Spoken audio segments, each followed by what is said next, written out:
Money does not move because of effort. Money moves because of state. Let me repeat that so it can settle into you. Money does not move because of effort. Money moves because of state. All your life you have been taught the opposite. You have been told that if you work a little harder, if you wait a little longer, if you impress the right man, if you make the right calculation, then money will finally come. And yet, if you look honestly at your world, you will see men and women who toil from dawn until midnight and remain poor, and others who seem almost carried by life, and wealth follows them wherever they go. So it cannot be effort, it cannot be time, it cannot be mere action. There must be another cause. Tonight, I tell you, the cause is your state of consciousness. What you are in consciousness, money obeys. You have treated money as master and yourself as servant. You have allowed a little number in a book or on a slip of paper to dictate how you feel, how you walk, how you speak, what you dare to imagine. When the number is small, you shrink. When the number is larger, you breathe. You have given that number the power that belongs only to your I am. That is the great inversion. And tonight, I have come to reverse it. You do not react to money. Money reacts to you. Your bank balance does not first change and then permit you to feel secure. You first assume security, and in time, your bank balance must rearrange itself to bear witness to the assumption. The outer world is not cause, it is effect. It is the shadow cast by an invisible light within you, the light of your own awareness. Most men live, as I have often said, from the middle of the story. They think from the problem, from the lack, from the half-built bridge, and then ask why the promised land remains out of reach. They wake in the morning and begin at once to consult the facts, the bills upon the table, the letter from the bank, the wages due at the end of the week. They peer at the middle of the drama and say, this is reality. And from that middle, they speak, they feel, they decide. Then they wonder why their tomorrow looks so very much like their yesterday. You are not called to live from the middle. You are invited to live from the end. To live from the end is to stand in consciousness where the story is already fulfilled. It is to move inwardly to the last chapter, the scene in which the desire is accomplished, and to make that scene the place from which you speak, feel, and think. When you speak from the end, money moves. When you persist in speaking from the middle, you move in circles. I am not here to entertain you. I am not here to give you pleasant ideas to pass the evening. I am here to confront you with a law. This law is impersonal, unchanging, absolutely dependable, as within, so without, as above, so below. As you assume yourself to be, so shall your world arrange itself. You have tried to change the world while remaining the same man. Tonight I ask you to change the man and let the world follow. You may say, but Neville, I hear the words, I repeat the phrases. I have said many things about money, and nothing has changed. I will show you why. A word is not merely a sound on the tongue. A word is a state wearing clothing. It is consciousness dressed in syllables. The power is not in the noise. The power is in the being that speaks. When you whisper, I am wealthy, while feeling poor, the subconscious does not hear the sound. It hears the state, and the state you really inhabit is the only decree it obeys. In the beginning was the Word, and the Word was with God, and the Word was God. That word is not a series of vibrations in the air. That word is your own. I am the awareness of being. When you say, I am, you are calling the name of God. Whatever you then attach to that name, I am broke. I am always struggling. I never catch a break. You drape the divine in rags and then ask why your life looks like a beggar's. Tonight I invite you to put a new garment upon that holy name. I will show you how to speak as the one who already stands at the end, who has already crossed the bridge, who has already seen the answer, touched the money, paid the bills, lived the freedom. And when you speak from that end with feeling, your inner word goes forth and does not return void. It accomplishes that which you send it to do. But first, you must see how deeply you have lived from the middle. You receive a bill, and at once you say within yourself, how will I ever manage this? There is not enough. I must tighten, I must struggle. In that very moment, you have taken your position in the middle of lack. And from that middle you speak. Then, when more bills appear, when unexpected expenses come, you say, you see, this is reality. No, my dear, this is harvest. Reality was the inner conversation, the invisible assumption that preceded the bill. You have been faithful, marvelously faithful, to states of fear, worry, and insufficiency. You have rehearsed them, repeated them, felt them, slept in them. You have spoken from that end, the end of loss, the end of failure, and your world has been an obedient servant, giving back to you pressed down, shaken together, running over the exact measure of your own inner speech. So I say the great reversal begins not with your employer, not with the economy, not with some distant relative leaving you an inheritance. It begins with the recognition that your I am is the root, and everything else, money included, is only the branch. Change the root, and the branches must wither in one form and blossom in another. To speak from the end is to let the root know itself anew. It is to say, I am the one in whom this is already solved. Not will be, not may be, not if all goes well, but already. That is the new position. That is the new dwelling place in consciousness. Before we are through tonight, you shall not merely understand this with the head. You shall taste it. You shall feel what it is to put on the end as your garment and walk in it, even while the outer scene seems unchanged. Do not worry yet about the how. The mind, trained in this world, loves the how. How will the money come? Through which channel? From which man? On which date? That mind is the servant trying to sit upon the throne. When you dwell in the end, the how is none of your concern. Life itself, in ways you could not plot, arranges the bridge of incidents. Your only true work is to assume the finished state, and to speak, inwardly, as the one who lives there. So tonight as you listen, I want you to think less of methods and more of identity. Who is speaking when you talk about money? Who is the one giving the report? Is it the frightened clerk counting coins and saying, it is not enough? Or is it the one at the end of the story, who has already seen the prayer answered, and now speaks from thanksgiving rather than from need? In a little while we shall come to the practice itself. I shall give you the inner act by which you step out of the middle and take up residence in the end. But before we get there, let this simple truth settle deeply. Money is not your master. It never was. It has only ever been a mirror. The true master is the state from which you speak. Change that, and everything that calls itself money in your world will begin to rearrange, to move, to respond. Your word is not a sound. It is a state dressed in language. When you clothe yourself tonight in the feeling of the fulfilled desire,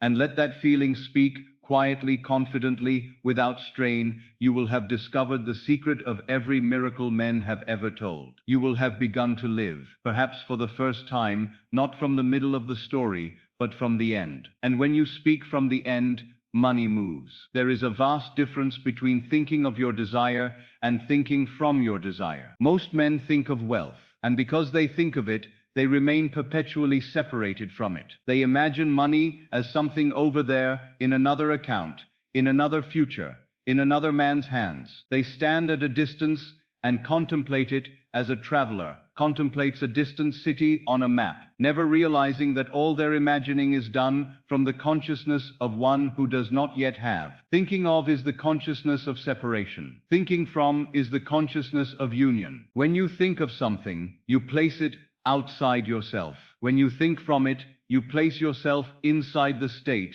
where it is already fulfilled. To think from wealth is to occupy in imagination the position of the man who already possesses it. It is to see the world from that height, through those eyes, with that inner certainty. Let me illustrate. If I ask you to think of the city of Paris, you call to mind images, facts, memories, perhaps, but you remain here. Paris is there, and you are here. There is distance, separation, longing. But if I ask you to think from Paris, everything changes. At once you must imagine yourself in that city, standing upon its streets, breathing its air, hearing its sounds. You must assume the position of one already there. There is no separation. The state is yours. This is the difference between living from the middle and living from the end. The man who thinks of money is always in the middle of the story, always leaning forward, always stretching toward a future that never arrives. The man who thinks from money stands at the end of the story, where the desire is already realized. He does not reach, He remembers. And this remembering, this inner assumption of it is done, is the secret men have overlooked for centuries. You have been told that the only path to wealth is through toil, strategy, discipline, the grinding machinery of effort. You have been taught the religion of labor, but look clearly at the world, and you will see it is a lie. The hardest workers are seldom the wealthiest. Entire nations labor endlessly and remain poor. Meanwhile, others glide into abundance with ease, often without any labor at all. Why? Because wealth is not produced by effort. It is produced by state. The modern world bows at the altar of hard work, but hard work is simply the echo of an inner belief. I do not yet have. Effort belongs to the consciousness of separation. If you truly believed you were already the one who has, why would you strain? Why would you chase? Why would you fear? Effort is the confession of lack. Ease is the confession of fulfillment. I am not telling you to avoid action. Action will come naturally, effortlessly, as the shadow of your assumption. What I am telling you is that action does not create the end. The end creates the action. Now hear me closely. Every visible result in your life, every deposit, every bill, every unexpected expense, every stroke of luck is but a photograph of a former state of consciousness. What you see today is nothing but the hardened shadow of who you were yesterday. You are never dealing with the present. You are always looking at the past made visible. If your bank account is small, that is not cause, it is effect. It is the footprint of your old assumptions about money. You do not change it by wrestling with the number. You change it by assuming a new state. You adopt, emotionally, the feeling of the one whose account is full, whose needs are met, whose life is abundant, and the outer world, which has no choice in the matter, must rearrange itself. This is why I say, do not fight shadows. Do not try to change the photograph. Change the face that casts it. When you speak from the end, when you let your inner word rise from the certainty that the desire is already fulfilled, creation has already obeyed. You may not see the bridge immediately, but the command has gone forth. The invisible processes have begun. The world, in all its complexity, begins to bend toward the state you have assumed. Speaking from the end is speaking as the man who already stands on the far shore. It is speaking as the one who has crossed the river without yet dipping a single toe in the water. It is speaking with the calm authority of fulfillment, not the trembling hope of desire. Most people pray from the middle. They plead, they beg, they announce their lack to heaven and call it faith. But true prayer, the only effective prayer, is thanksgiving for what has already been received, even before the senses confirm it. When you give thanks for what is not yet visible, you are thinking from the end. And I tell you, the moment you speak from the end, the moment you adopt the tone, the feeling, the inner certainty of one who already possesses, creation has no freedom. It must conform. Your assumption becomes the law of your world. So when you speak tonight, do not speak as the beggar. Do not report the middle of the story. Move inwardly to the end. Feel the relief, the certainty, the quiet joy of completion. And from that place, let your inner word go forth. For when you speak from the end, creation has already obeyed. Money, as men commonly think of it, appears to them as a solid thing. Numbers on a ledger, notes in a drawer, coins in a hand. They believe it to be material, external, fixed, an object governed by laws outside themselves. But I tell you now, as I have told students for decades, money is not matter. Money is a coagulated state of consciousness. It is the condensation of an inner position you have taken toward yourself. It is imagination pressed into form. If you were to strip money of all its symbols, all its papers and figures, what would remain? A sense, a feeling, a conviction. Money, in its essence, is simply the physical echo of an inner assumption. It appears where the state that requires it has been occupied, and it vanishes where the state that generates it has been abandoned. You may chase money forever and never catch it, because you are trying to catch a shadow with your hands. A shadow cannot be seized directly. It is the byproduct of the object that casts it. Money is the shadow. Imagination is the object. I once told a man who came to me in great distress, do not measure your worth by your bank balance.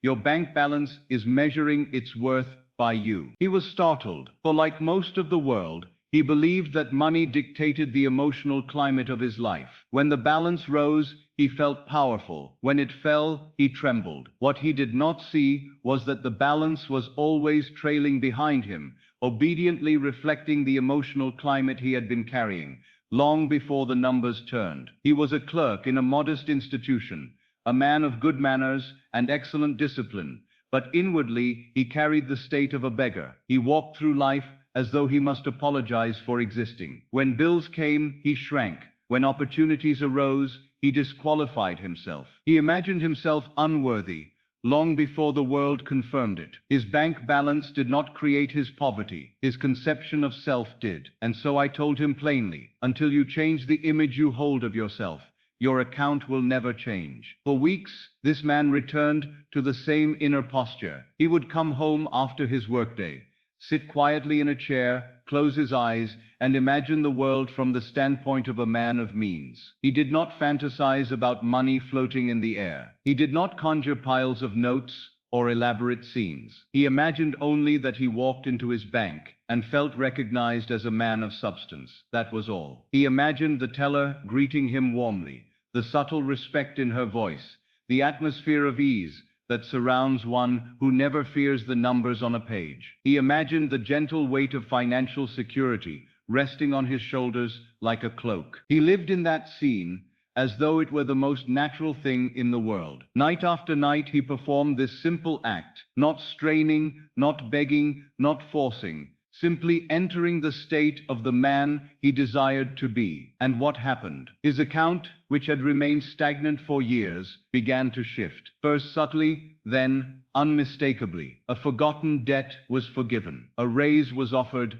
unexpectedly. A friend repaid him an old sum he had long given up on. Opportunities rose one after another in perfect sequence. Within months, the man whom the world had labeled broke now stood as a man of comfort. He told me, with tears in his eyes, "The world changed, Neville, but I changed first." This is what men do not comprehend.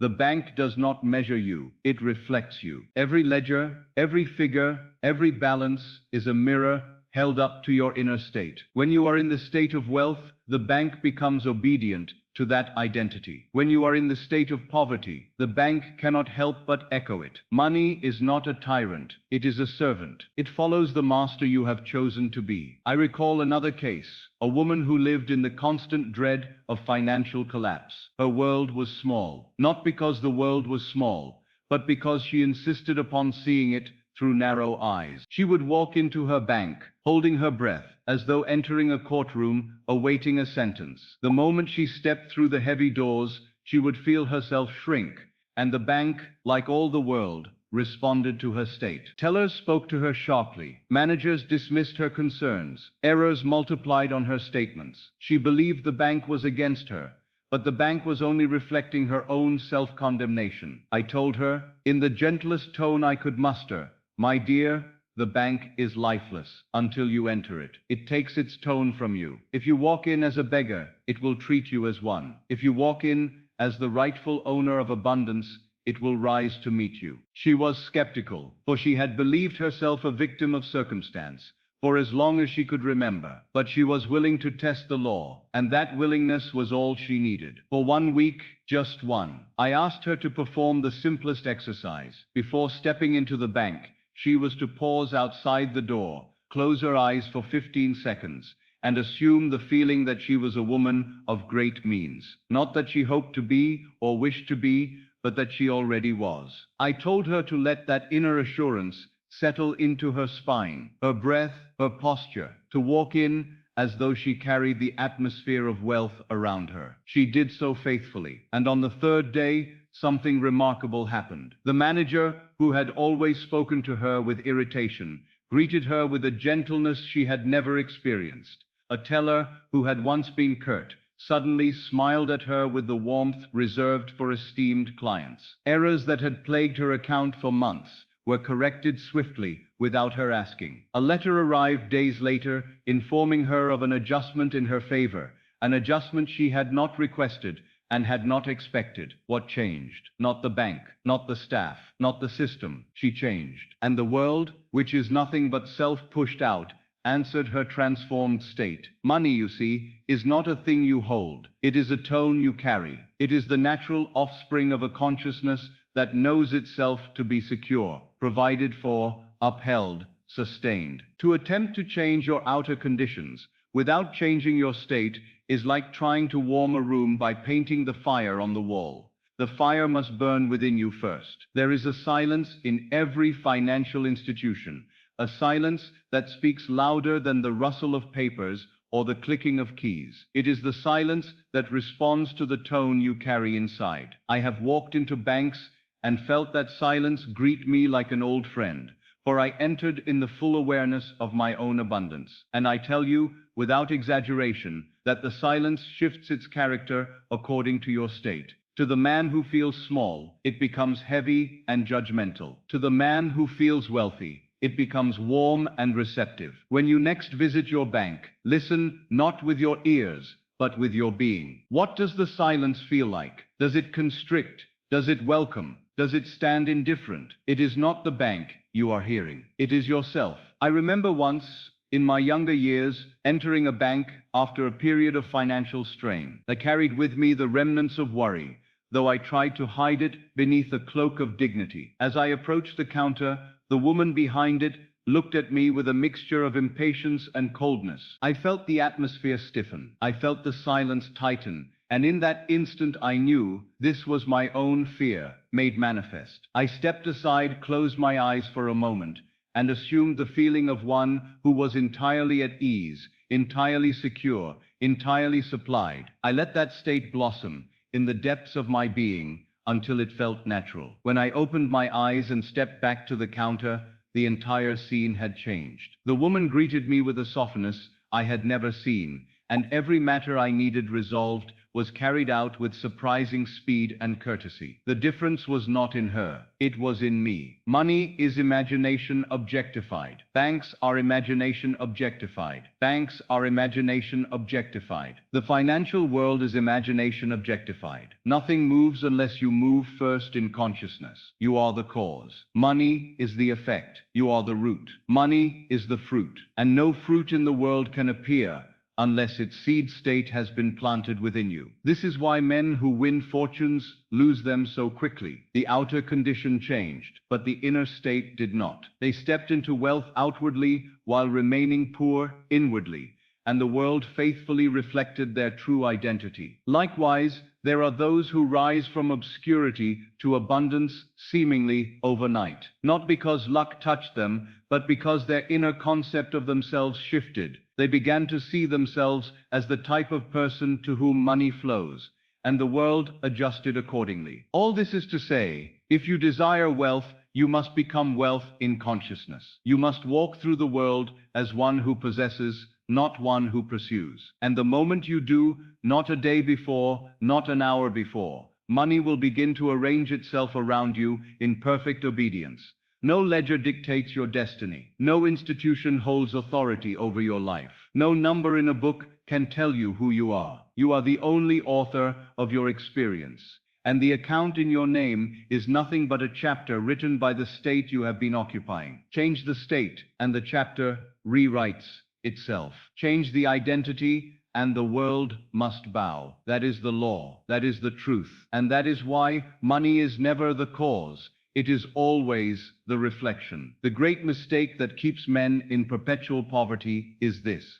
They observe their bank balance before they observe themselves. They look outward first and inward last. They consult the numbers as though the numbers were gods, and they forget that those numbers are nothing but the fossilized remains of yesterday's state of consciousness. They bow before the effect and ignore the cause. This inversion is the tragedy of the human condition. I have seen men awake anxious in the morning, reach instinctively for a statement, a ledger, a note, and place their entire emotional climate upon the altar of a number. If it is high, they feel elated. If it is low, they collapse. They allow something utterly lifeless to dictate the totality of their being. They believe the photograph more than the photographer. They worship the shadow more than the light. And the more they worship the shadow, the more the shadow governs them. That is the prison in which most of the world lives. 99% of men dwell in the state of not yet. They speak from it, they plan from it,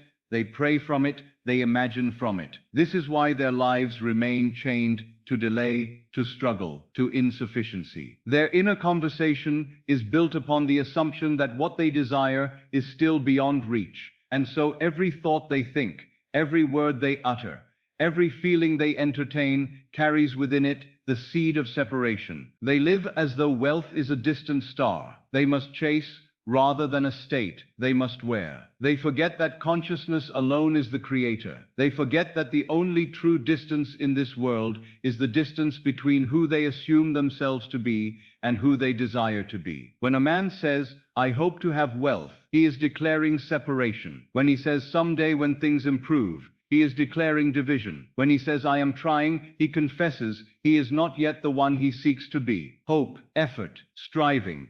These are the languages of the poor in spirit, not because hope is evil, but because hope implies absence, and absence, when felt as real, is the root of all poverty. The world responds not to your words, but to your state, and the state of "I do not have" must bring experiences consistent with that assumption. Men do not become poor because of conditions. Men become poor because they believe in conditions.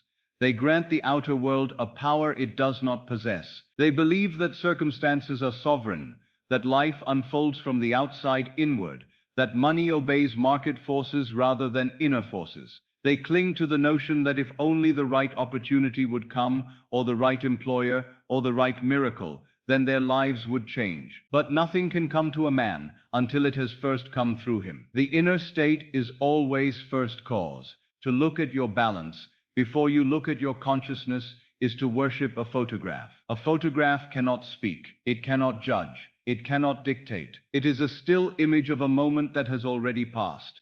And yet men tremble before photographs.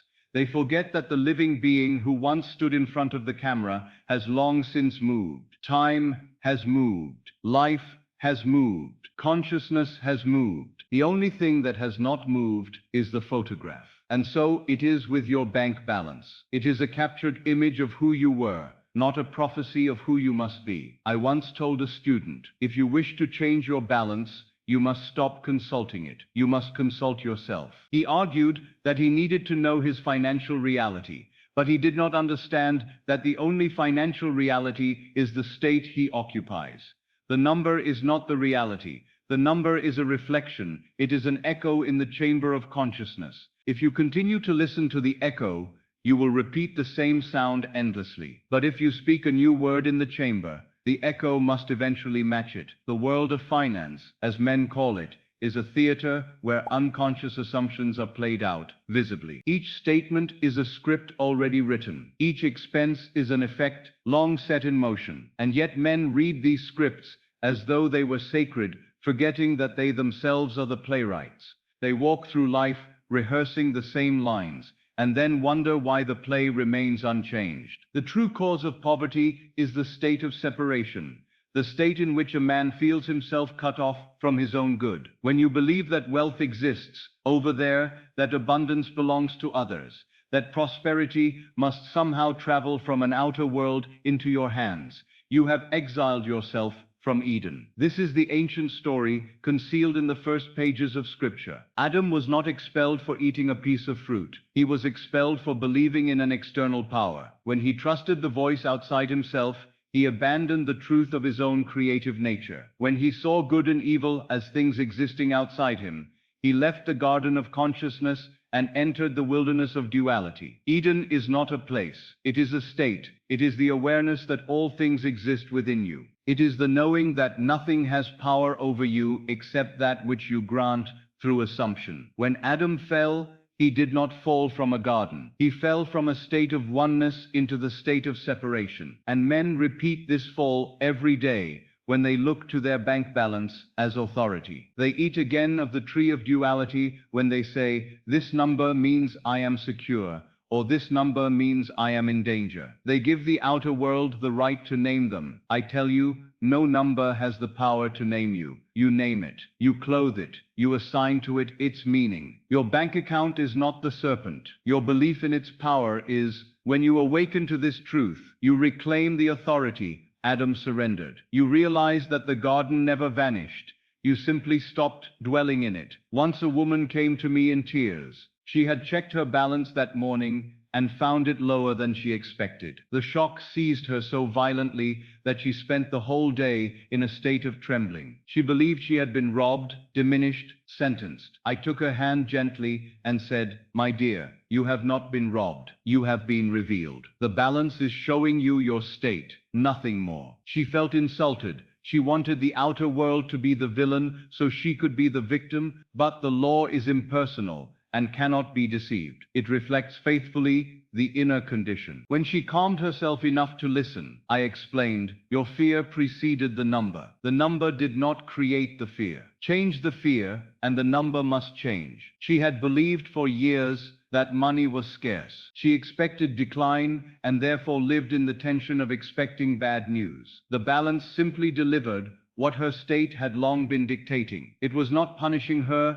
it was obeying her. We spent many evenings together, guiding her gently back into the state of sufficiency. She stopped checking her balance compulsively. She stopped telling the story of lack. She spoke as one who already had, even though outwardly nothing had changed yet. Slowly her state softened. The hard knot of fear loosened. And as her inner world shifted, the outer world followed with the faithfulness of a shadow following form. Unexpected deposits appeared. Debts dissolved. Opportunities knocked. Now she tells her friends, "The day I stopped treating my bank balance as my master was the day I began to prosper." But in truth, the day she stopped living in the state of separation was the day she returned to Eden. Let me make this plain. Poverty is never the absence of money. Poverty is the belief in separation.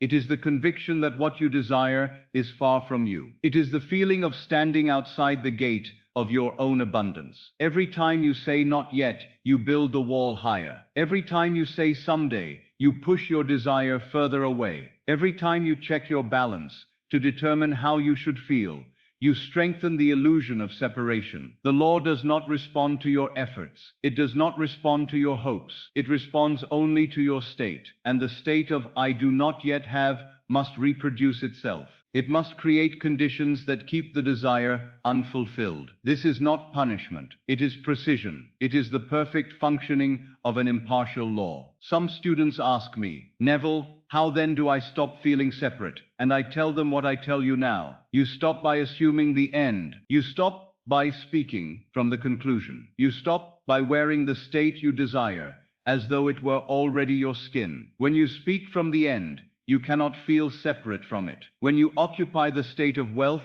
you cannot fear decline. When you become the one who already possesses, you cannot worship photographs. The moment you identify yourself with the end, the illusion of distance collapses, time collapses, effort collapses. The old state dissolves like mist in the morning sun. You become what you assume, and the world, which is your servant, must arrange itself around your new identity. Consciousness is always the cause. The outer world is always the echo, and no echo in the world can contradict the voice that produced it. The mistake that keeps people poor is simple. They look outward before they look inward. Reverse this, and you reverse your destiny. To enter the end is to step into a new identity and let it clothe you effortlessly. It is not a strain, not an act of willpower, not a forcing of the mind. It is the quiet inner recognition. I am already the one I desire to be. When this realization dawns, even for a moment, you feel a subtle but unmistakable shift within you. It is like stepping into a room whose air is different, warmer,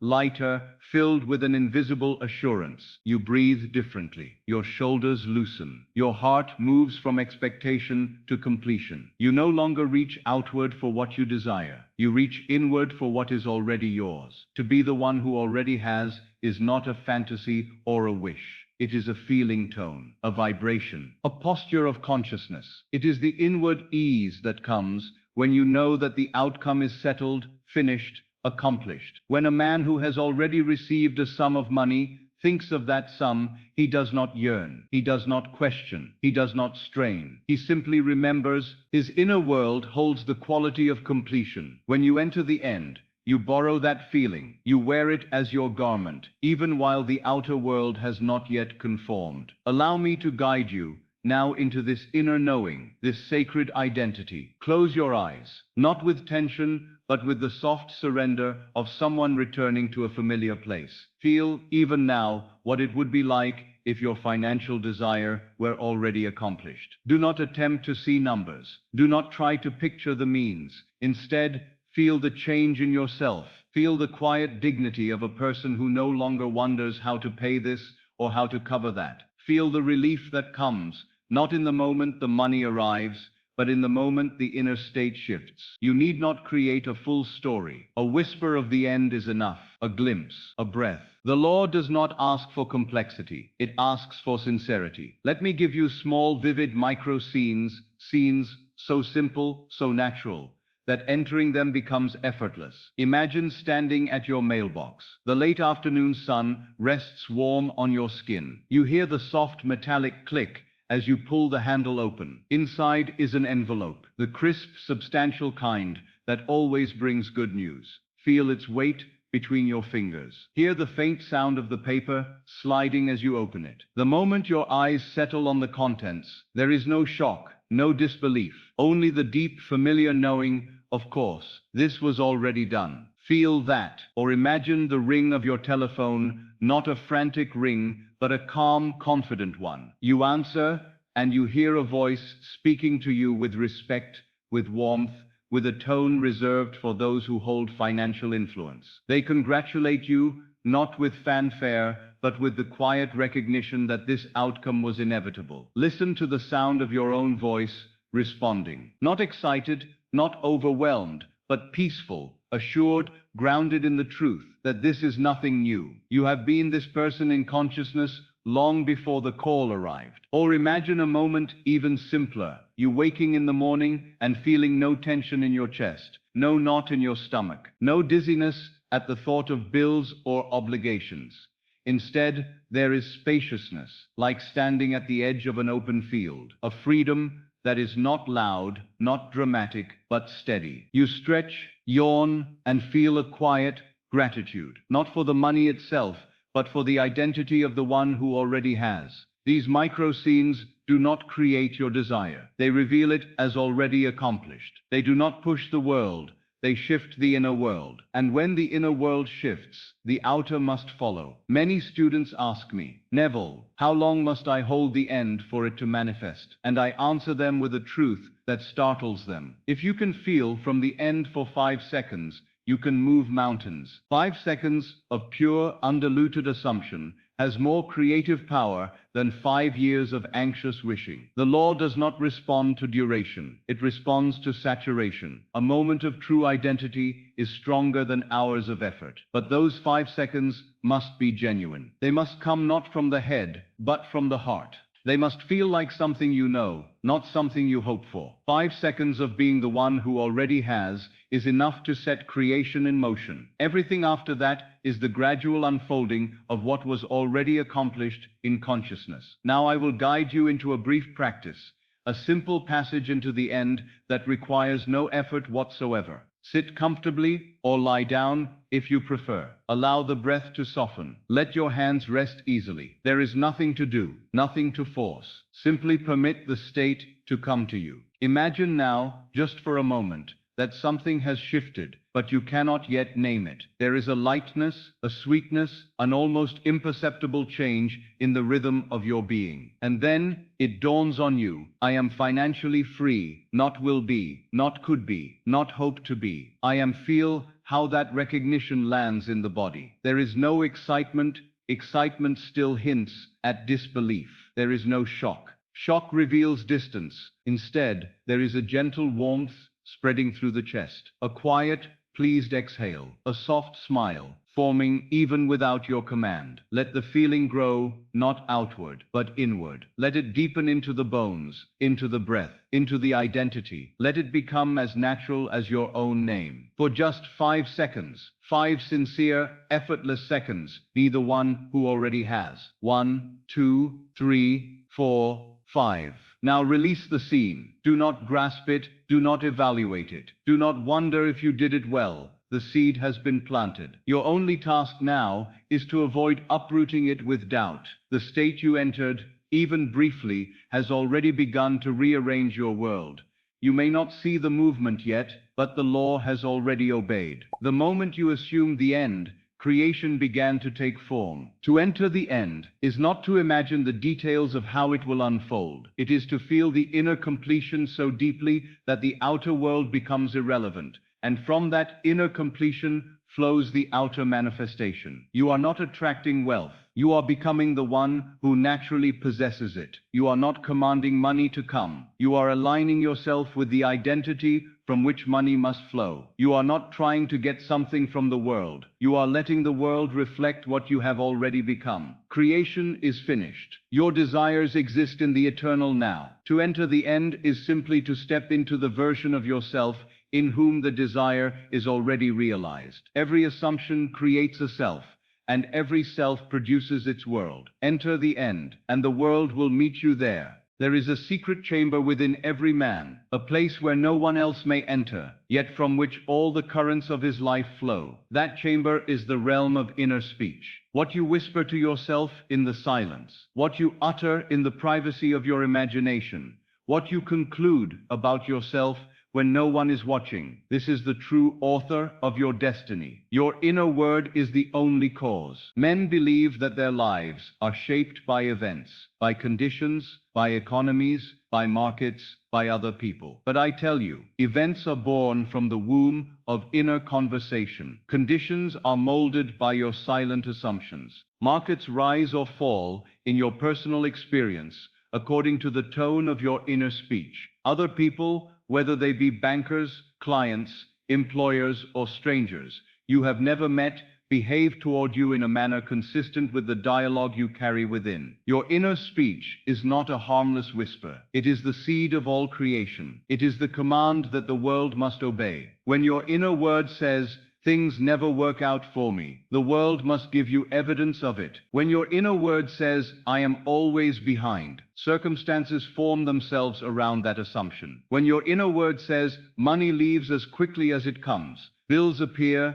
accidents arise, obligations multiply, not because the world is hostile, but because the world is obedient. Everything in your outer experience is simply your inner speech made visible. You may hide your feelings from your friends. You may hide your fears from your family. You may hide your doubts from those who trust you. But you can never hide your inner dialogue from the law. The law hears what you say when you are alone and reproduces it in form. I once knew a man who could not understand why his business failed repeatedly. He was diligent, intelligent, resourceful. He worked longer hours than anyone I have ever met. Yet every venture he touched collapsed before his eyes. When he came to me, he expected I would give him a new strategy or a new technique. But I asked him something entirely different. I said, "Tell me, what do you say to yourself when you close your shop at night?" He hesitated. Then he told me the truth. "I always whisper, 'Not enough, not yet. I'm afraid this won't last.'" There was the cause. His business was not responding to the economy. It was responding to his inner speech. He had been pouring failure into every quiet moment of his life, and his world was faithfully echoing his internal proclamation. He thought he was failing because of external factors, but the failure was already complete in his consciousness, long before it appeared in his accounts. I told him, "Change your inner word, and you will change your world." He did not believe me at first, for like so many, he thought outer action carried more weight than inner conviction. Yet he obeyed the instruction. Each evening, instead of muttering fear and insufficiency, he stopped at his door and said quietly but firmly, "I am successful. My business prospers. My world is abundant because I am abundant." At first it felt false to him, artificial, even foolish. But after 2 weeks, something subtle shifted. He began to see himself differently. His posture changed. His tone changed. His expectations changed. And as he changed, the world followed. Loyal customers returned. New clients appeared without explanation. Opportunities emerged in the most unexpected ways. Within months, the business that had seemed doomed was flourishing. Inner speech moved money. Inner speech rearranged circumstances. Inner speech restored what external effort alone could not. You must understand this fundamental truth. The world does not respond to your actions alone. It responds to the tone behind your actions. If your inner speech is laced with fear, every step you take, no matter how practical or reasonable it seems, will be infused with that fear, and the world will match it. If your inner speech is rooted in lack, your efforts will only reinforce lack. If your inner speech is embedded in the belief that money is scarce, money must behave as though it is scarce. There was a woman who sought a promotion for years. She applied for every open position. She impressed her superiors. She gained additional credentials. Yet every time the decision was made, someone else received the advancement. When she came to me, she asked, "Neville, why does this keep happening to me? I have done everything correctly." I asked her to tell me her inner speech when she considered herself in that higher position. She sighed heavily and confessed, "I always think they would never pick someone like me." There it was. Her lips asked for promotion, but her inner conversation rejected it. The inner word always wins. Shoulder voice is weak in comparison. You cannot speak abundance aloud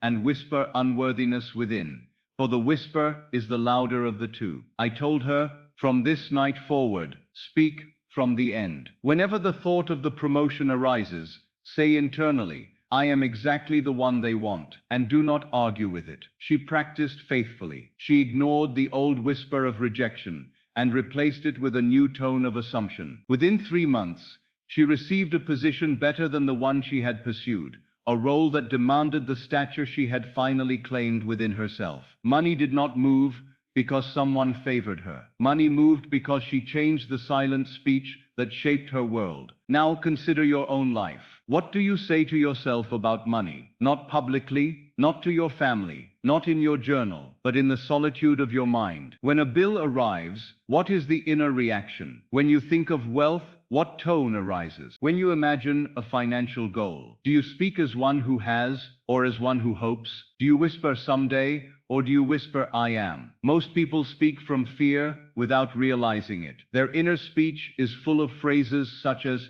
"I hope this works out. I'm not sure how I'll manage. Things like this never happen for me. I can't afford that. It's getting worse. What if I lose everything?" These words are seeds, and every seed bears fruit after its own kind. You cannot sow words of lack and harvest abundance. You cannot plant fear in consciousness and expect peace to bloom in your circumstances. Your inner word must match the world you desire. But let me tell you the greatest secret of all. Reversing the inner speech is easier than you think. You do not fight the fear. You do not argue with the old voice. You simply replace it with the tone of the end. When you catch yourself saying inwardly, "I can't afford this," gently shift to "I am the one who always has more than enough." When you hear yourself thinking, "What if the money doesn't come?" shift to, "Of course it comes. It always has. It is already mine." When the whisper of scarcity says, "You are running out," replace it with "Everything flows to me in perfect rhythm." When the voice of panic says, "There is no solution," speak instead, "The solution exists because I exist." The inner word is the engine of your destiny. Speak from fear, and fear becomes flesh. Speak from the end, and the end becomes visible. I once met a man who had inherited a modest sum, only to lose it within 2 years. He blamed bad investments, dishonest partners, unforeseen emergencies. But when I asked him what his inner speech had been during those years, he confessed, "I always expected something to go wrong." And because he expected it, because he rehearsed it silently, because his inner conversation was filled with apprehension, the world responded accordingly. Your inner speech is not merely commentary on your life. It is the author of your life. It does not describe reality, it creates reality. Now let us consider the reversal, the sacred turning point in a man's consciousness, where life truly changes. When one begins to speak from the end rather than from the fear, money moves in ways that astonish even the seasoned student. For when you speak from the end, you are no longer trying to attract wealth. You are expressing it. You are no longer pleading for prosperity. You are embodying it. You are no longer begging the world to change. You are declaring that it already has. The man who speaks from the end says inwardly, I am wealthy now, and his tone carries the weight of truth. He does not force the feeling, he allows it. He does not look to the outer world for confirmation. He allows the inner world to be enough. And the moment the inner speech aligns with the end, creation begins its unseen movement. You may not see the first ripple, you may not hear the first shift, but the moment you speak from the end, something invisible in your world obeys. And what began in silence will one day appear in substance. Repeat this to yourself, not weakly, not as a mantra of hope, but as a proclamation of law. My inner word is the only cause. Say it again. My inner word is the only cause. Let that truth settle into your bones. Let it ring through your consciousness until every whisper of fear dissolves. There is no other power. There is no outer authority. There is no force opposing you. The only creator in your life is the voice you use when the world is quiet. Speak from the end, and the end will speak back. There comes a moment in every seeker's journey when he must confront a truth that his old self resists with every fiber of its being. Money is a servant. It has always been a servant. It has always been a servant. It was never meant to be your master. And yet, most men bow before it, as though it possessed some inherent power, some sovereign authority over their well-being. But money in itself has no intelligence, no volition, no personality, no strength. It cannot think, it cannot choose, it cannot decree. It is a symbol, nothing more. And symbols only gain power when man forgets he is the one who gave it. When I walked the earth as Neville in the middle of the last century, I looked into the eyes of men who trembled before bank ledgers as though standing before a tyrant king. They whispered their fears to numbers printed on paper. They bowed their heads before balances that rose and fell like weather patterns. They mourned when the number diminished and rejoiced timidly when it increased, unaware that they were worshipping an idol of their own making. They had forgotten the divine order. Consciousness first, symbol second. I am first, money second. The creator first, the tool second. The moment you understand that your I am is the supreme authority in your world, the moment you recognize that consciousness alone commands and that all symbols must obey, the throne is restored. Money returns to its rightful position, not as ruler, but as servant. And a servant does not dictate terms. A servant does not command the household. A servant does not decide the mood or destiny of the master. A servant responds. If you truly understood this, you would never again allow a number in a bank to determine your emotional state. You would never again interpret a temporary fluctuation as a prophecy. You would never again feel small before a financial statement. You would speak to your bank as you would speak to any loyal servant, with calm expectation, with authority, with certainty that it must conform to the will of the master. I remember once telling an audience in San Francisco, your bank account is as alive as you are, alive with the life you give it. They stared at me, puzzled. They thought I meant that money had some supernatural consciousness, but I did not. I meant that you animate everything in your world with your assumption. The bank reflects the life you breathe into it. It mirrors the state you occupy. When you see it as a judge, it judges you. When you see it as a threat, it threatens you. When you see it as a mirror, it mirrors faithfully. But when you see it as a servant, it serves. I would often sit quietly and imagine my bank as a character, silent, obedient, ready to respond. Try it yourself. Picture the bank as an entity, not a building of brick and paper, but as a presence standing before you. See it not as a giant looming above you, but as a waiting attendant, hands folded, ready for instruction. And now speak, not aloud unless you wish, but from the depth of consciousness, say to it gently but firmly, you are mine. You reflect me. You move because I move. You grow because I grow. You do not command me, I command you. Do not rush these words. Feel them. Feel the ancient reversal begin to undo itself. Feel the old dynamic crumble, the dynamic where you trembled before your finances. Feel yourself rising into the authority you never should have abandoned. You are not a petitioner standing before a banker. You are the one consciousness from which your entire world proceeds. Once you accept this, once you truly feel the mantle of authority resting upon your shoulders, something remarkable happens. Money softens. It loosens its grip. It becomes pliable. It begins to move with ease, because the state within you is at ease, and money must obey the state. Let me show you how this works through a simple example from a woman who once wrote to me. She told me she was forever anxious about paying her bills. She dreaded the mail. She opened envelopes with a knot in her stomach, and of course bills multiplied, fees accumulated. Unexpected expenses appeared like clockwork. Her world responded to her state, anxious, burdened, anticipating loss. I told her to reverse the role. The next time a bill arrives, I said, speak to it, as though it were a servant entering your room. Say to it, you come to me because I can meet you. You exist because I am abundant. You are proof that supply flows through me. She thought it absurd. Who speaks to a bill? But she obeyed. She changed her tone. She altered her role. She spoke, not as a victim receiving an obligation, but as a master acknowledging her ability. Within 3 months, everything shifted. Debts cleared more smoothly. Unexpected payments arrived. Old refunds she had forgotten appeared in the mail. Opportunities arose. Even her manner changed. She opened envelopes with composure, sometimes with curiosity, never with fear. She had reclaimed her place in the divine order.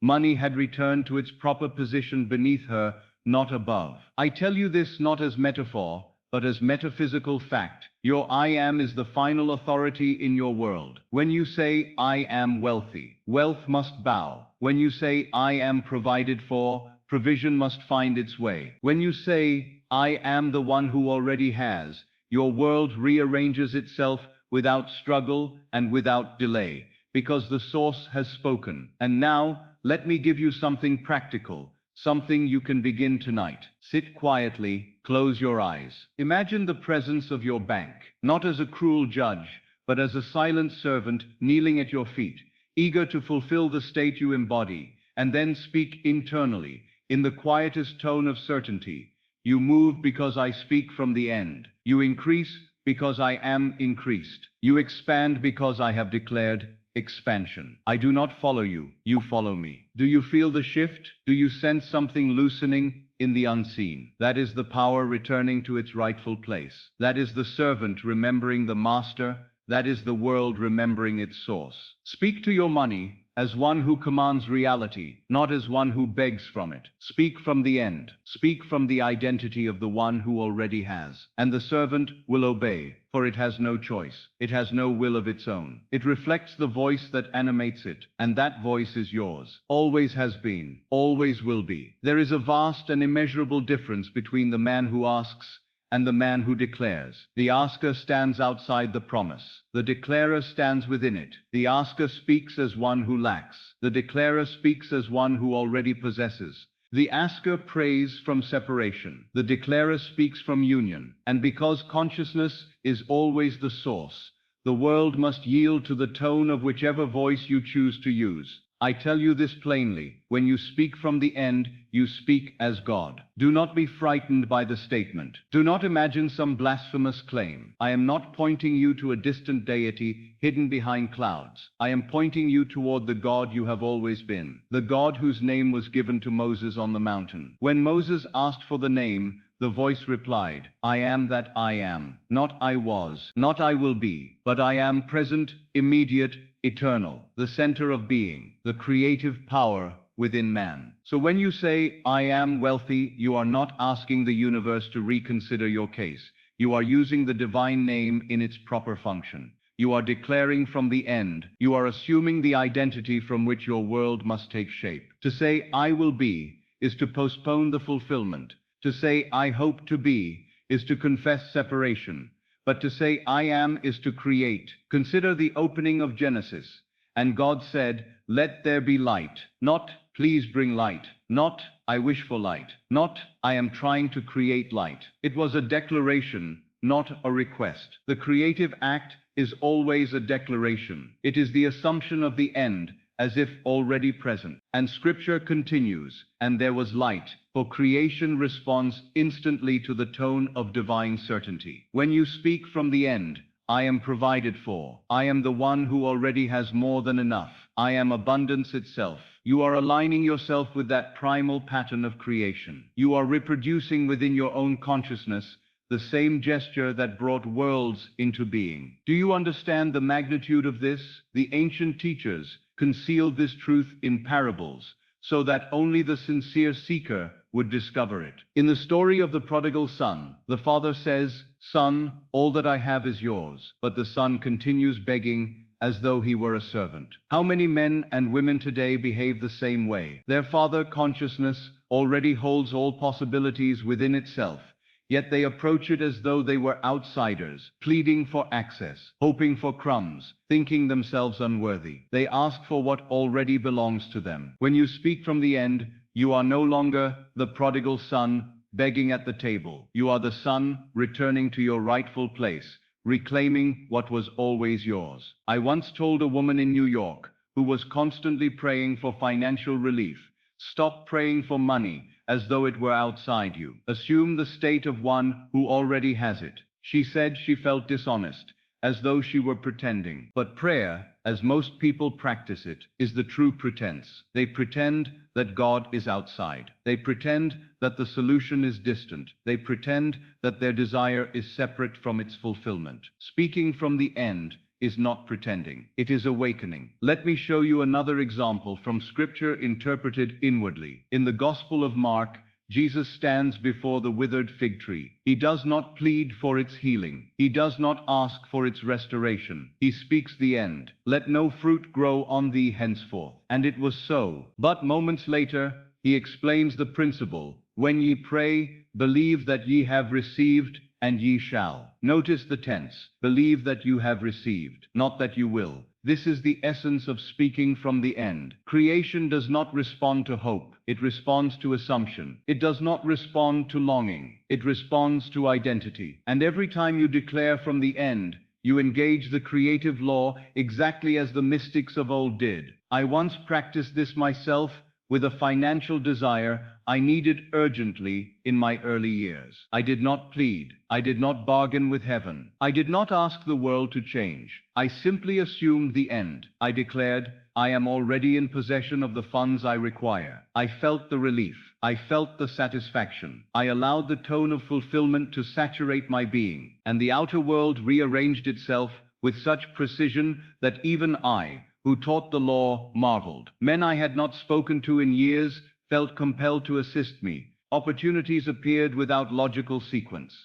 Letters arrived at impossible timing. Why? Because the end had been declared inwardly long before it unfolded outwardly. When you speak from the end, the world must follow. Let us return to the practical matter of money. For many still imagine that finances obey some special set of external rules. But money is merely the shadow of assumption. When you speak as one who lacks, money behaves as a distant stranger. When you speak as one who hopes, money behaves like an unpredictable guest. When you speak as one who fears, money behaves like a fleeing animal. But when you speak as one who already has, as one whose state is established, solid, unquestioned, money behaves like a loyal servant. See how the tone shifts when you speak from the end. "I hope I become wealthy someday" becomes "I am the one who lives in abundance." "I need money to come" becomes "money flows because I am its source." "I wish I could pay this bill" becomes "this bill is paid because I am the provider." These shifts are not psychological tricks. They are creative acts. They are the movement of consciousness itself. And consciousness is the only power that shapes your world. There is a moment in the prophets where God speaks through Isaiah. "I declare the end from the beginning." Not observe it, not react to it. Declare it. When you imitate this act in your own life, when you declare your financial end before any evidence appears, you are aligning yourself with the divine pattern. You are assuming the role you were born to play, the creator of your world. Meditate on this. When you speak from the end, you speak as God. Not the God of tradition, but the God of consciousness. The only God that ever was. The only God that ever will be. You speak with the authority of the beginning and the end. For the beginning and the end meet in the state you now occupy. So I ask you gently, quietly, truthfully, in your financial life, are you asking or are you declaring? Are you hoping or are you assuming? Are you approaching your desire as a beggar or as the origin of all supply? Your answer determines the world you will walk into tomorrow. There comes a moment, quiet, unmistakable, and more powerful than any outer sign, when something within you clicks. It is not dramatic. It is not loud. No trumpet sounds. No light flashes. But inwardly, it is as though the whole structure of your being shifts half an inch to the left, and suddenly the world feels different. Nothing has changed outwardly, and yet everything has changed inwardly. This is the moment you feel the end. I have experienced this inner click many times in my own life, and every student who has ever succeeded with this law has known it as well. It is that exquisite instant when you no longer try to believe, you do believe, you no longer reach, you have arrived. You no longer ask, you are. The strain disappears. The effort melts, the mind grows still. You stand at the summit of your desire, not by climbing it, but by occupying it. This feeling is unmistakable. It has a texture, it has a temperature, it has a weight. It feels like completion. You may not have the money in your hand,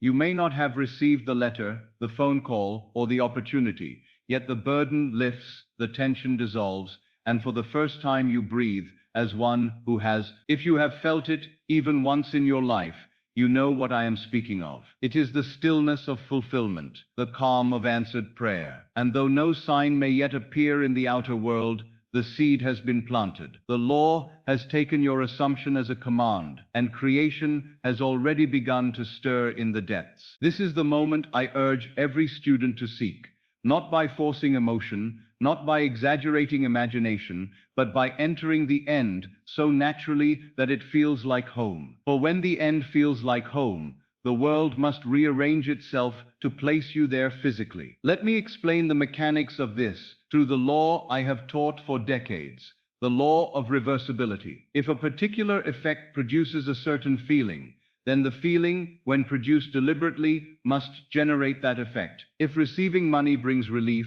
then relief, when assumed sincerely, must bring the money. If abundance produces calm confidence, then calm confidence, when felt deeply, must produce abundance. This is not speculation. This is law. You have lived its opposite unconsciously. When fear filled you, loss followed. When anxiety took hold, circumstances mirrored it with precision. When you felt unworthy, life echoed your unworthiness through missed opportunities and closed doors. You have proven reversibility unknowingly through the negative. Now prove it knowingly through the positive. Let me share with you the story of a man who discovered this truth not by learning it, but by feeling it. He came to one of my lectures in Los Angeles many years ago, troubled by a debt he could not pay. He felt cornered, desperate, ashamed. He imagined creditors knocking at his door, imagined humiliation, imagined failure. And of course, his world mirrored these internal conversations faithfully. After the lecture,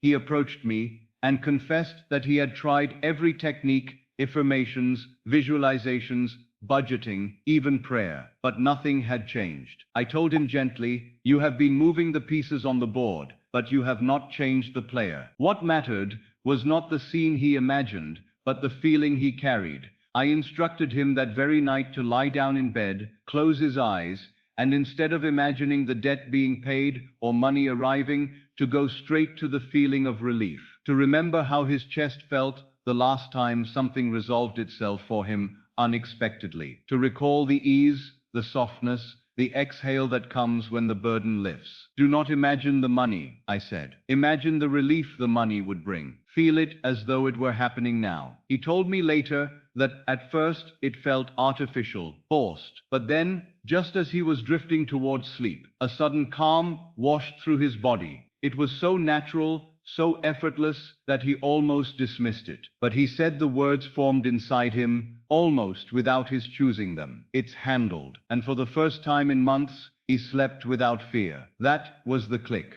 3 days later, and he swore to me this was no coincidence. He received a letter from a distant relative, a relative he barely knew, a man he had spoken to only twice in his life. The letter contained a check large enough to clear the debt entirely, with surplus left over. The relative wrote that he had been thinking about him for no reason at all, and felt compelled to help. But the reason was not outside him. The reason was the shift within him. The relief had occurred first in consciousness. The physical world simply obeyed. I tell you now, with the same quiet certainty with which I spoke to him, if relief follows the money, then money must follow relief. There is no exception to this law. Whenever you feel the end must manifest. Whenever you dwell in the emotional signature of your desire fulfilled, the world must respond. The moment you feel it, the moment the inner click happens, the manifestation has begun. It may reach you subtly, or dramatically, or through channels you least expect, but arrive it must, because the cause is complete in your own life.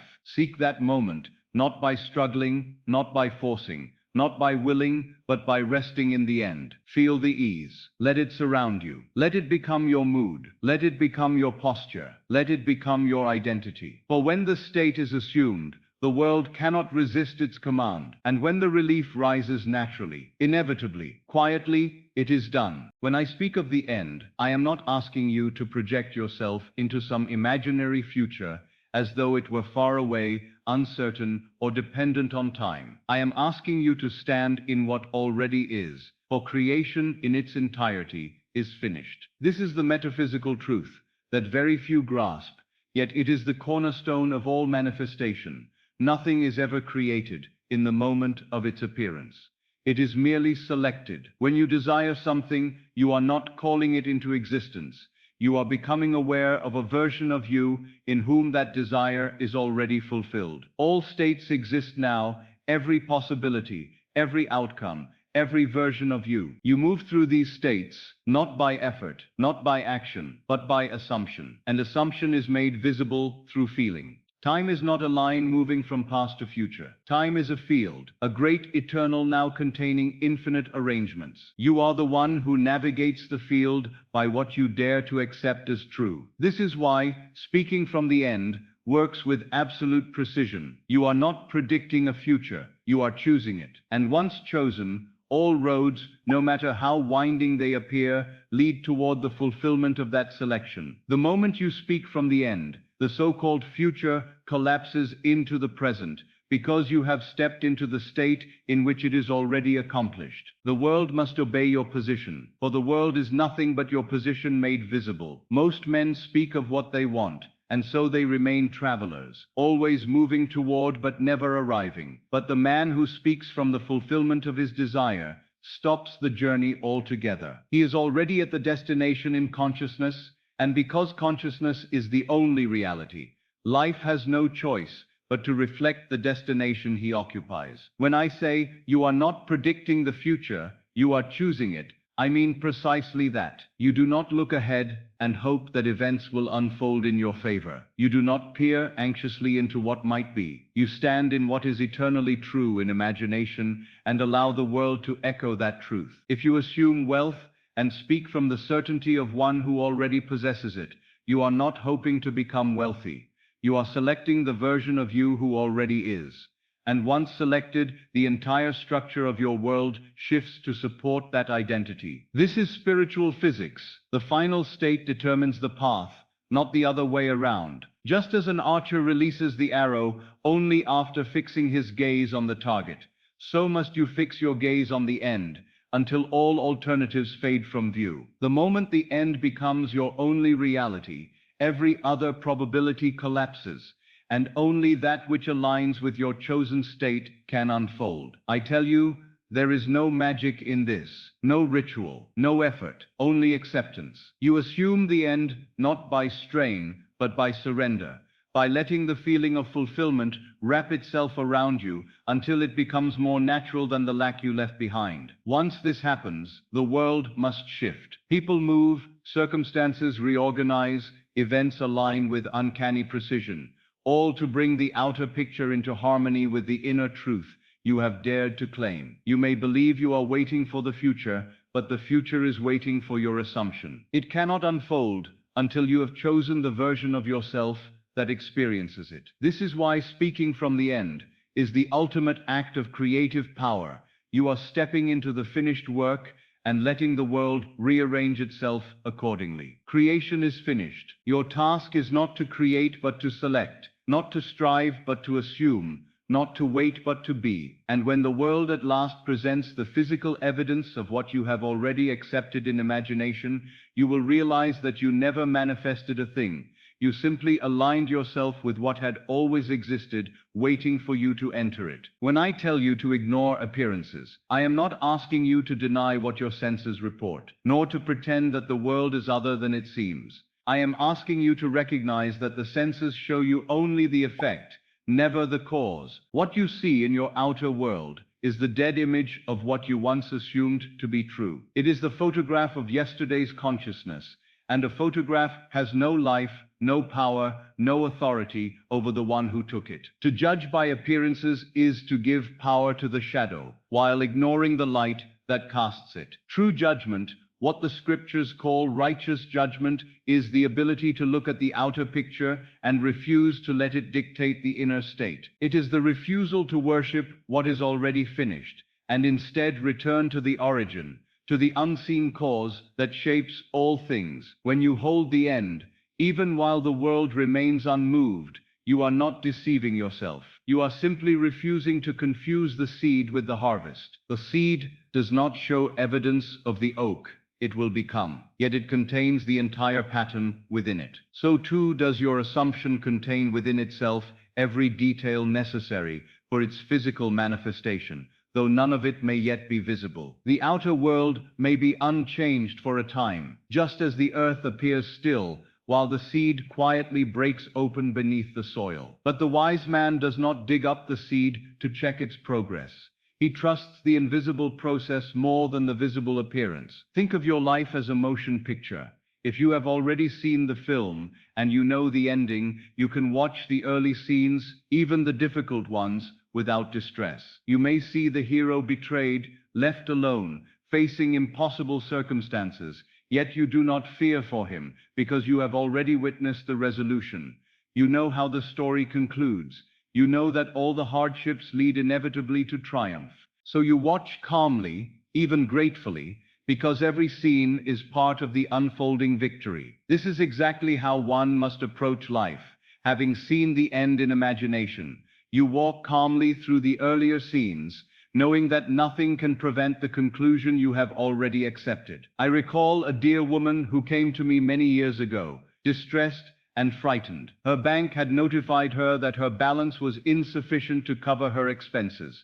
The numbers were sharp, stark, unkind. She said to me, "Neville, I am terrified. How can I pretend this is not happening?" I told her, "My dear, I do not ask you to pretend. I ask you to choose." I asked her to close her eyes and imagine herself holding a letter from that same bank, but this time with a tone of respect, abundance, and gratitude. I asked her to feel the relief, the confidence, the quiet certainty that her finances were in perfect order. And I told her to return to this feeling every night before sleep, not to get something, but to be someone. She returned the next week, radiant, almost embarrassed to tell me the news. The bank had written to her again, but this time not to warn her of insufficiency. A mistake had been discovered in her favor, and her balance had increased by several $100s. She laughed as she said, "Neville, I ignored the bank, and the bank ignored its own letter." But what truly happened? She ignored the appearance and returned to the origin. She refused to judge by the photograph, and instead chose the negative,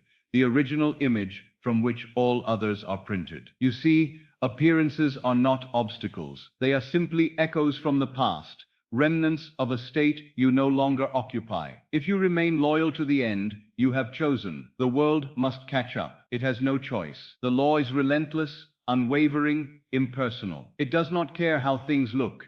It only cares what you assume. And when you hold the end with quiet fidelity, even when everything around you seems stubbornly unchanged, You are like the man watching a film whose ending he already knows. The scenes play out, but they cannot disturb him. He carries the conclusion in his heart.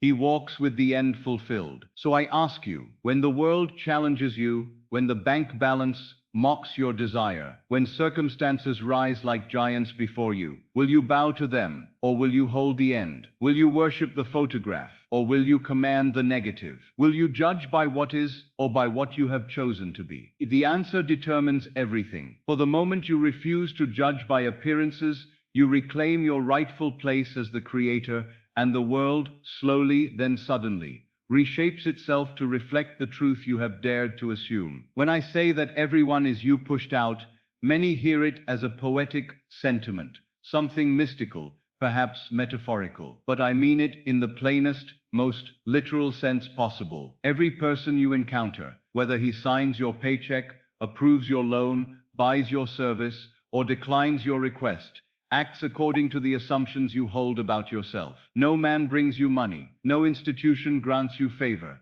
No employer elevates you. They merely play the part assigned to them by your inner state. This is why I tell you, people do not help you. They obey your assumption. When your state is one of lack, the world reflects it with uncanny precision. Suddenly the banker becomes rigid. The employer becomes dismissive. Clients who once called regularly fall silent. But it is not the banker, nor the employer, nor the client who has changed. It is your inner speech, your feeling, your concept of self that has shifted, and they, being pushed out projections of that inner movement, respond accordingly. Change your state, and they must change with it. I remember a gentleman who once complained bitterly that the bank would never approve his loan. He told me the officers were cold, distant, bureaucratic. I asked him, how do you approach them in imagination? He confessed that each time he thought of the bank, he felt small, anxious, and inferior, as though he were begging. I told him, no man begs from his own shadow. Assume the feeling of the man who is already approved. Speak to yourself from that end. He took my words seriously. For several nights before sleep, he imagined walking out of that very bank with a sense of triumph and relief, holding the papers in his hand. He did not imagine pleading, he imagined possession. Within a week, he returned astonished. The same officer who had rejected him twice invited him back, apologized for an oversight, and approved the loan without further question. Was it oversight? Was it coincidence? No. It was obedience to a new assumption. Another case. A woman who owned a small business came to me nearly in tears. Her best client had disappeared, and with him went a significant portion of her income. She insisted she had done everything right, written letters, offered discounts, remained polite. But in her heart, she believed she had lost him. Her inner speech whispered, he is gone. I must replace him. I told her, do not replace what is not gone. Revise the moment of separation. Imagine him returning joyfully, grateful for your work. She began, night after night, to hear his voice in her imagination, praising her, thanking her, placing more orders. 2 weeks later, he reappeared exactly as she had heard him, explaining that he had been overwhelmed, that he regretted the distance, and that he wished to resume their work together. She created the return long before he ever picked up the telephone. And there was the young man who sought a promotion he believed was impossible. My employer does not see me, he said. He overlooks me every time. I told him, your employer sees only what you radiate. If you assume invisibility, he must overlook you. Assume the end. Assume the position. He did. He imagined with great clarity his co-workers congratulating him, his employer shaking his hand. He rehearsed the feeling of mastery, of responsibility, of being exactly where he belonged. Within a month, the promotion was his, unexpected, unannounced, and by all worldly standards, improbable. But it was not the employer granting a favor. It was consciousness fulfilling its own decree through the nearest available channel. This is why I say, blessing another is blessing yourself. When you imagine the banker as kind, you are assuming a state in which kindness is natural to you. When you imagine the employer as generous, you are assuming generosity as part of your identity. When you imagine clients as eager and abundant, you are becoming the one to whom eagerness and abundance naturally flow. What you do to another in imagination, you do to yourself,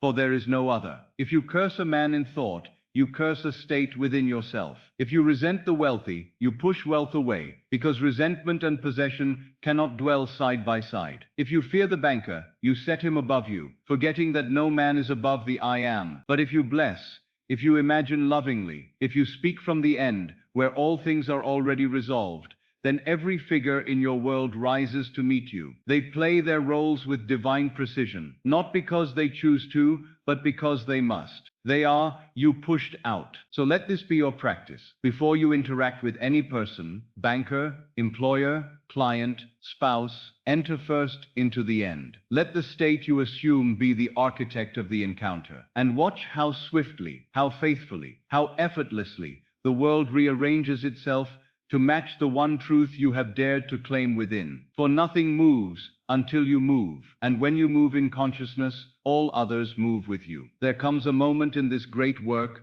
when the shift is no longer something you do, it is something you are. I have watched men and women move from the consciousness of poverty to the consciousness of wealth, and though their bank balance may not change at first, they change. Their posture shifts, their tone softens, their breath deepens. Something in them relaxes, as though a lifelong tension has finally been released. They walk differently, not arrogantly, not proudly, but with a quiet certainty, as though the ground itself rises to meet their feet. This metamorphosis does not happen through effort. No one becomes wealthy in consciousness by straining or by forcing. It happens the moment the new identity feels more natural than the old. You cannot fake it, for the body betrays the truth. The poor man moves quickly, anxiously, as though the world might collapse if he hesitates. His shoulders round inward, his breath is shallow, his eyes dart, searching for danger. His speech is apologetic, filled with justification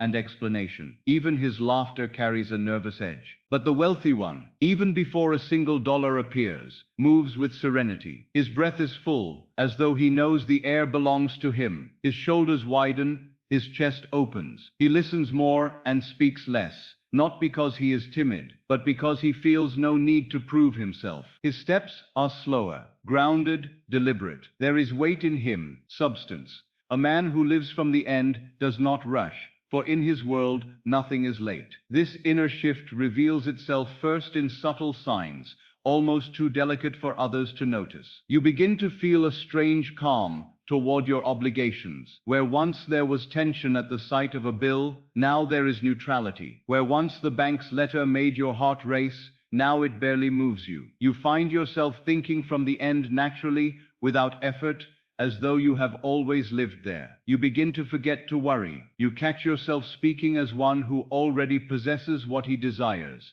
and you marvel at the ease with which the words leave your lips. Let me show you what this sounds like. A man in the old state might say, I hope things improve. I'm trying to make ends meet. Perhaps soon something will turn in my favor. His voice rises at the end of each sentence, betraying uncertainty. His words are filled with gaps, with hesitations, with the trembling of the one who feels at the mercy of life. But the man in the new state says, all is well, it's handled. Everything is moving in my favor. He does not hope, he knows, he does not try. He assumes. His voice is steady, grounded, coming from the belly rather than the throat. He speaks not as a petitioner, but as the author of his world. When I teach students, I often ask them to perform a small exercise. I say, stand as the one who has already received. Then I watch as their spine lengthens, their chest opens, and their chin lifts ever so slightly. They speak differently, choose different words,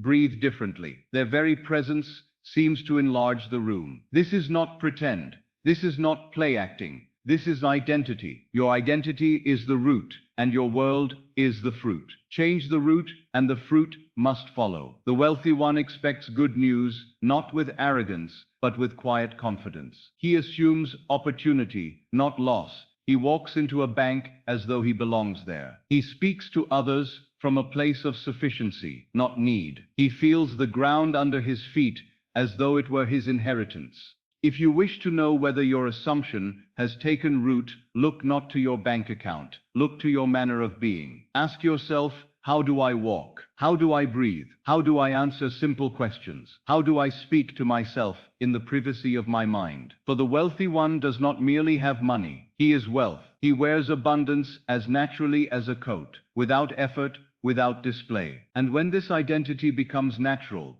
when the body itself begins to echo the truth of your new state, then the world has no choice but to rearrange itself in obedience. For appearances always follow, the inner shift never precede it. Become wealthy in consciousness, and wealth in form will come as quietly and inevitably as morning follows night. When I speak of revision, I do not speak of wishful thinking, nor of psychological reframing. I speak of a spiritual act, a divine correction of the past. For the past is not fixed. It is alive within you as memory, and memory is simply imagination, dressed in old clothes. What you revise in imagination ceases to operate in your present. The past, as men understand it, is nothing but a pattern of assumptions still active in consciousness. When you revise it, you withdraw your creative power from that pattern, and the present must shift accordingly. Many of you carry money traumas so deeply woven into your being that you believe them to be part of your identity. You have memories of humiliation, standing before a cashier while your payment was declined,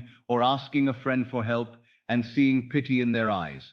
You have memories of debt, letters arriving like threats, phone calls that made the heart contract. You have memories of rejection, applications denied, employers turning away, opportunities slipping like water through your fingers. These scenes, though long gone in time, live vibrantly within you, feeding the state of lack like hidden roots drawing water. But you are not bound by them. You can revise any scene, no matter how old or painful, and make it conform to your desire. Let us begin with the first, paying a debt. Perhaps you once stood with fear, knowing you did not have enough. I ask you now to return to that moment in imagination. See the place, sense the air, feel the texture of the paper or the counter beneath your hand. But now rewrite it. See yourself paying easily, confidently, with more than enough. Hear the words, "You're all set," spoken with warmth. Feel the relief, not as fantasy, but as fact. Rewrite it until the new scene becomes the only memory. Now the second, being rejected. Perhaps you opened an envelope or received a message saying no when you longed for yes. Return to that moment and gently alter it. Here, we are pleased to inform you. Feel the joy rise in your chest. See yourself receiving exactly what you desired. If the face of the one who rejected you appears, see their features soften into approval. And the third, the memory of shame. The moment you felt small because of money. Perhaps someone spoke sharply to you, or you compared yourself to others. Go back and lift yourself out of that state. Rewrite it so that you were honored, respected, valued. Let the version of you in that scene stand tall. Let the other's tone change. Let the entire memory turn into a blessing. As you revise, you are not pretending that the past was different. You are choosing a new cause. And when the cause changes, the effect cannot remain the same. Entire chains of circumstances will shift because the root from which they grew has been replanted. Now we come to the sacred art of sets, the state akin to sleep. This is the true money ritual, far more powerful than any affirmation spoken in daylight. For when the body is relaxed and the mind drifts between waking and dreaming, the gate of the subconscious stands open. In that liminal place, the place where images float, where thoughts lose their hardness, you may plant an assumption that takes possession of the depths. When I practiced sats in my own life, I did not visualize with strain. I allowed the scene to float before me effortlessly, as a dream one chooses to step into. You do not drag the end into view. You allow it to rise. It is not forced. It is received. Lie down comfortably. Let the weight of your limbs sink into the bed. Let your breath loosen, your body soften. You are not asleep, but you are not fully awake. In this twilight, imagine only one thing, the feeling of the wish fulfilled. Do not think of the steps, the process, the how. Let the end possess you. If doubts arise, do not fight them. Let them drift away like faint shapes, dissolving in fog. If fear appears, bless it and let it pass. Your task is not to control the mind, but to remain loyal to the feeling. Now imagine a single scene, a short, vivid moment that implies your desire is already accomplished. Perhaps it is the weight of an envelope in your hand, the tone of a voice saying, "Congratulations," or the calm knowledge that your finances are overflowing. Feel the inner smile, the warmth in your chest, the sweet heaviness of relief. Let that feeling fill your entire being until you drift into sleep, wearing the end as your final garment. This is the ritual. This is the door. And now we reach the moment when money moves, though not as men imagine it. Money does not move from action. It moves from state. You may notice the shift in the subtlest of ways. A quiet certainty appears, often without explanation. You feel different upon waking. You sense that something has already been resolved. The tension you did not know you carried suddenly dissolves. Your breath deepens. Your body feels lighter. The world has not changed yet, but it will, for the change has occurred in you. When the inner shift is real, the outer world trembles. This trembling is not visible to the eye. It is felt as a gentle stirring, like a breeze that moves before the storm. People begin speaking differently to you. Opportunities arise where before there were none. A delayed payment arrives unexpectedly. A client returns. A manager begins to notice you. The world begins to rearrange itself, not gradually, but obediently. What has happened is simple. You changed the cause, and the effect must follow. The moment you dwell securely in the end, all of creation rushes to catch up. Events you call coincidences begin aligning with precision. Conversations shift, doors open, circumstances bend. The world, being consciousness externalized, moves to reflect the new interior law you have accepted. This is the moment money moves, not when you push in fear, but when you stand in the end with quiet authority. The outer world is not the initiator, it is the responder, and it responds faithfully, unfailingly, to the assumption you now wear. When the inner shift is complete, the world cannot resist you. It must yield,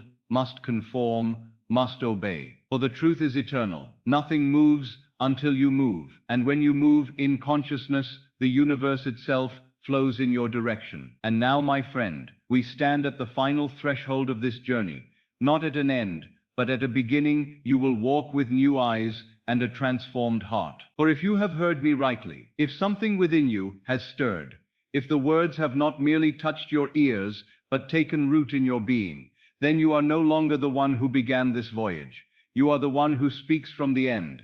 In the quiet of this moment, let the world fall away. Let the noise of circumstance fade. Let memory and fear grow still. For there is a presence within you, eternal, unchanging, luminous, that has guided you through every chapter of this teaching. It is the same presence that Moses heard in the desert, the same "I am," whispered before the foundations of the earth. It is your true self, the creative one, the speaker of the word from which all things proceed. I tell you now in the language of the mystics, the end is already written. The harvest is already prepared. The thing you seek is seeking you, because it is already yours in consciousness. You need not strive any longer. You need not chase, nor plead, nor persuade the world to give you what you desire. The world is but a mirror, polished by your assumption. When you speak from the end, you command reality in the only way reality can be commanded, not by effort, but by identity. So I speak this blessing over you,